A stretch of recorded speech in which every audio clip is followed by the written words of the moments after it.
Hello, everyone. It is the Prophet Michael David, aka Aries, here to wish you a happy Thursday, which is Thursday. Thor. Yeah, like from the Marvel movies. Okay, update. I still got to get my car fixed. I got to talk to a guy next Monday, but I was dismissed from jury duty. It's a longer discussion, but I can say it was the first time that ever that I proclaimed myself a prophet of God in public. It was like in front of 60 people. But again, I will tell you about that later. We got other stuff to talk about today.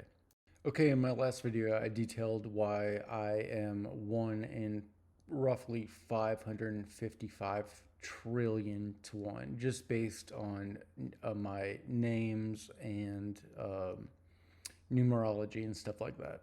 But today we're going to discuss why the day of relevation, which was April 5th, 2023, was the only acceptable date of revelation in the past or the near future. It's a conjunction of events that will not come again for a long time. I really haven't stated this way before, but the day of Armageddon was over 2 years ago. It was April 4th, 2021. That's Easter Sunday. I was reborn on April 5th, 2021 as Aries. In the Jewish Hebrew calendar, that was the year 5781. It was an Aleph year. Last year was the Hebrew year 5782. It was a Bet year. It was my year of darkness. We'll talk about it later. This year, 2023, in the Jesus calendar or Gregorian calendar or whatever it's called, is also the Hebrew year 5783. It is a Gimel year. And to almost anybody who knows anything about messianic prophecy in almost any religion, most of them would agree that a Messiah, Mashiach, whatever you want to call him or her, they would reveal themselves in a year of three, a Gimel year. And even more so in Judaism, because of the long length of the calendar, the decade is important as well. And 5783 means that we are in a pay decade. What does a pay decade mean? Hopefully, I introduced a screenshot of a definition of it.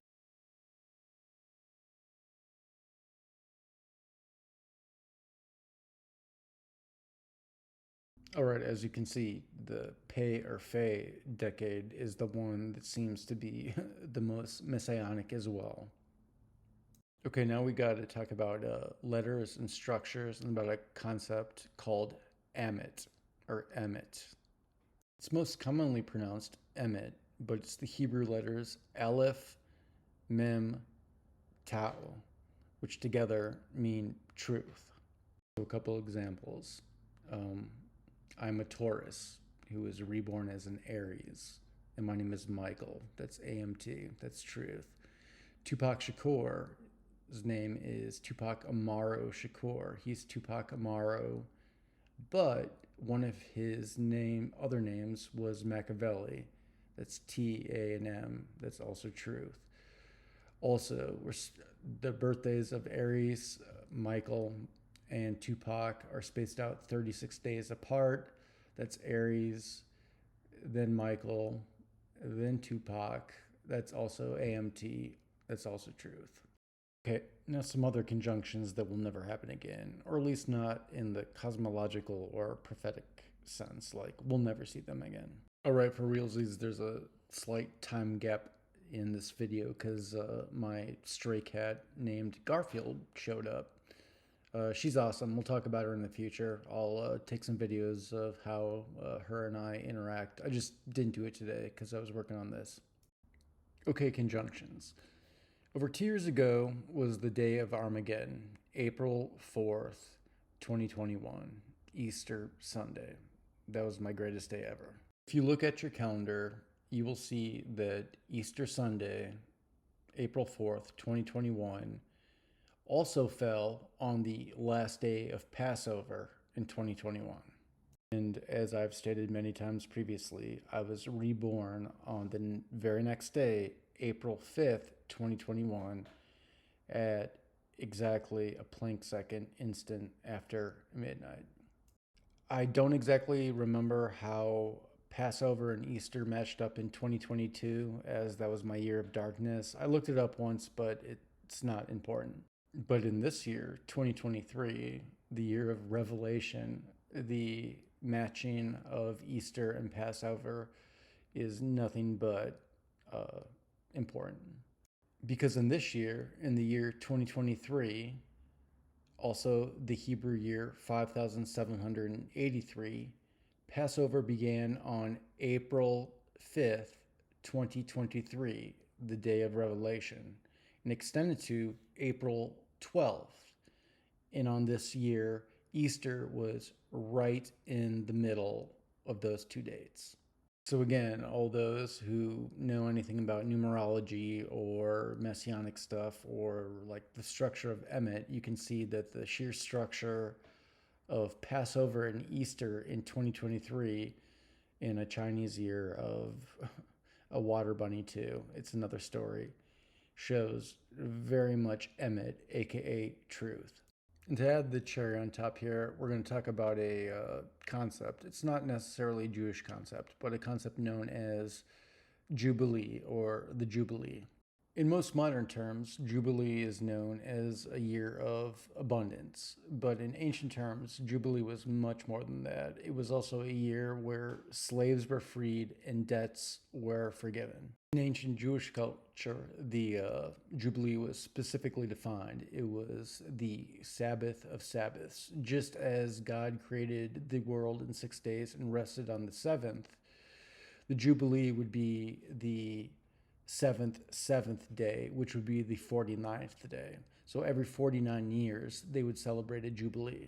One other small but important fact, all the Jewish years have names and everything, but the Jubilee was also supposed to fall always after a Shemitah year.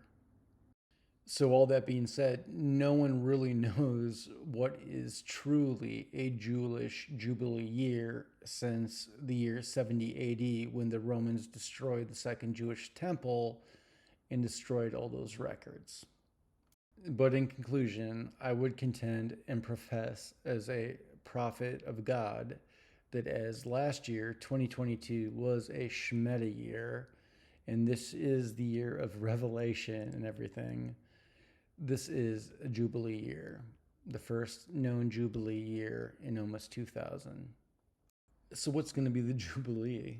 I mean, in prophetic terms, or at least in religious terms, I think it's like a blooming abundance in the world of plants or whatever, but it doesn't really match with the whole end times, theory of everything is messed up like it is now.